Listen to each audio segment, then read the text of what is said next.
Hello बच्चों, नमस्कार। आपका आज की क्लास में स्वागत है। कैसे हो आप सब? मैं उम्मीद करता हूँ आप सब अच्छे होंगे और अपनी पढ़ाई जो है वो शानदार तरीके से कर रहे होंगे। तो हमारा चैप्टर नंबर जो है वो 2 चल रहा था, जिसकी हमने पहली और दूसरी एक्सरसाइज कंप्लीट करा दी थी और विविध प्रश्नावली के भी पहला और दूसरा क्वेश्चन हमने हल करवा दिया था। आज हम प्रश्न नंबर 3 लेके आए हैं। तो आपने यदि वे प्रश्न नहीं देखे तो आप यूट्यूब चैनल पर जाकर देख सकते हैं और फेसबुक पे भी जाकर देख सकते हैं। वहां पर हमने सारी वीडियो जो है वे अपलोड कर रखी है। तो इसी के साथ स्टार्ट करते हैं आज का सेशन। तो हमें सवाल दे रखा 2 sin 1 3/5 बराबर tan 1 24/7। इस सवाल को हमें सिद्ध करके दिखाना है कि 2 sin 1 3/5 जो है वो tan 1 24/7 के बराबर होता है। तो क्या करेंगे, LHS साइड ले लेंगे इसके। देखो LHS यानी 2 sin 1 3/5। कितना? 2 sin 1 3/5। तो 2 sin 1 x का फॉर्मूला क्या होता है? जब हमने बेसिक क्लास तुम्हें पढ़ाई थी तो उसमें हमने बताया था कि 2 sin 1 जो होता है, 2 sin 1 x जो होता है वो किसका फॉर्मूला होता है? sin 1 क्या होता है? sin 1 2x इंटू में √1 - x²। यानी 2 sin 1 x का फॉर्मूला होता है sin 1 2x इंटू √1 - x²। तो देखो इस फॉर्मेट में हमें दे रखा, तो हम इस रूप में इसे लिख देंगे, यानी फॉर्मूले के रूप में लिख देंगे। तो ये sin 1 ऐसा का ऐसा ही sin 1। देखो दो भी ऐसा का ऐसी ही रखेंगे, यो दो ऐसा का ऐसी। एक्स की वैल्यू कितनी है हमारी? 3/5। तो 2 × 3/5 और √1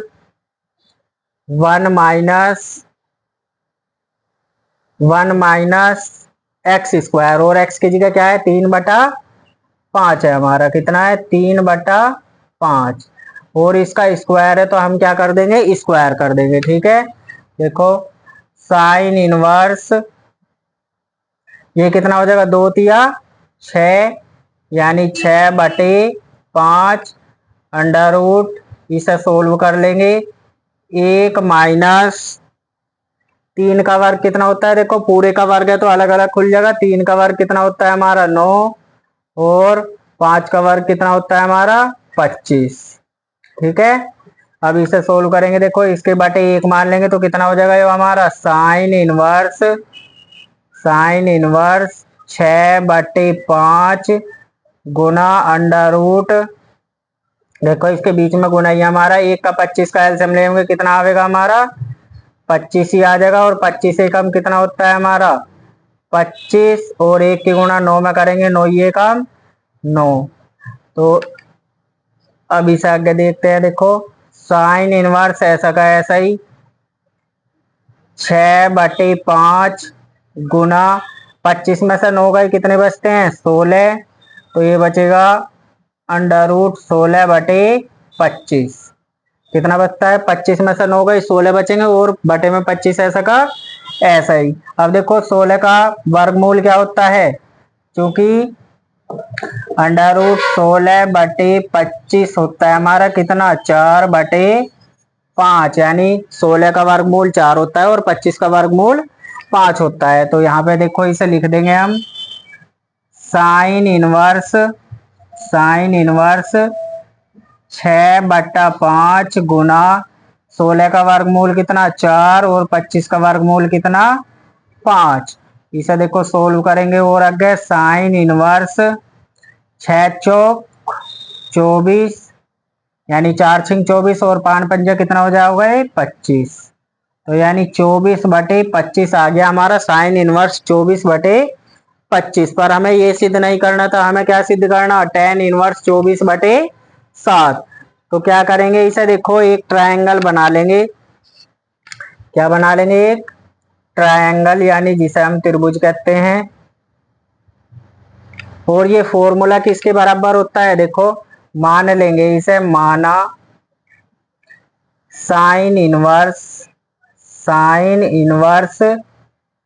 24/25 इज इक्वल टू कितना होता है यो थीटा, कितना होता है थीटा। और यदि यहां से हम थीटा की वैल्यू निकाल लेंगे, देखो साइन इनवर्स है, इधर कितना चला जाएगा साइन थीटा हो जाएगा यो, यानी साइन थीटा की वैल्यू निकालेंगे तो कितना हो जाएगा, इंगे इनवर्स में है इंगे साइन थीटा हो जाएगा। और ये बचेगा हमारा 24/25। और ये 24/25 जो है साइन का मान क्या होता है लंब बटा कर्ण, और लंब का मान कितना हो जाएगा हमारा 24, कर्ण का मान कितना हो जाएगा हमारा 25। लंब कितना 24, कर्ण कितना हो गया हमारा 25। तो हमें आधार की जरूरत पड़ेगी, तो आधार हम कैसे निकाल लेंगे, पाइथागोरस प्रमेय से। कौन सी लगा देंगे, पाइथागोरस, जो हमने 10th क्लास में पढ़ी थी, पाइथागोरस प्रमेय से। तो पाइथागोरस प्रमेय क्या होती है हमारी, पाइथागोरस प्रमेय होती है हमारी कर्ण का स्क्वायर बराबर लंब का स्क्वायर प्लस किसका आधार का स्क्वायर। ठीक है, तो अब देखो कर्ण कितना है हमारा 25 है, तो कर्ण की जगह कर्ण की वैल्यू रख देंगे, कितना हो जाएगा 25 का स्क्वायर। लंब कितना है हमारा 24 है, तो क्या रख देंगे 24 का स्क्वायर।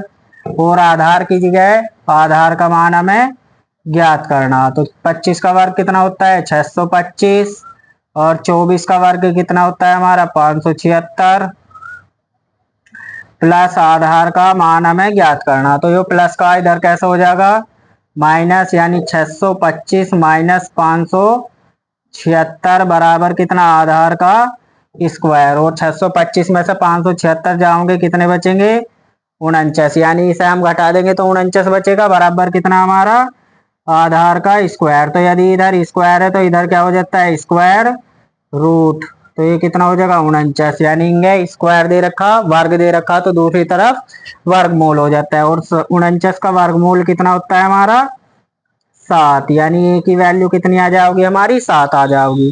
ठीक है, यानी ये जो आधार है ये कितना आ गया हमारा 7 आ गया। अब हमें क्या ज्ञात करना, देखो tan इनवर्स में, तो ये क्या मानना था हमने साइन इनवर्स 24/25 जो है वो थीटा के इक्वल मानना था। ठीक है, और यहाँ से हम किसकी वैल्यू निकाल लेंगे tan की, तो tan थीटा कितना होता है, देखो यहाँ लिख रहा मैं, tan थीटा होता है हमारा लंब बटे आधार, कितना होता है लंब बटे आधार।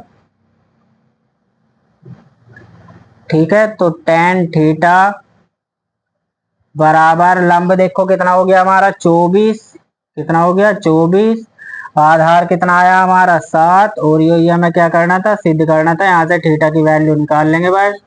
थीटा बराबर कितना हो जाएगा यो tan इनवर्स 24/7, कितना हो जाएगा 24/7, और यही हमें क्या करना था सिद्ध करना था, यानी RHS आ गई हमारी RHS साइड। तो यो मैं उम्मीद करता हूँ आपकी जो है वो सवाल बहुत अच्छे तरीके से समझ में आया होगा। यदि आपको ये क्लास पसंद आई हो तो ज़्यादा से ज़्यादा लाइक शेयर और कमेंट जरूर करना। ठीक है, और चैनल को भी सब्सक्राइब जरूर करना। फिर हम इसके अगले वाले प्रश्नों का हल करेंगे। तो मैं उम्मीद करता हूँ आप सबकी वो बहुत अच्छे तरीके से समझ में आ गया होगा। तो फिर मिलते हैं अगली क्लास में।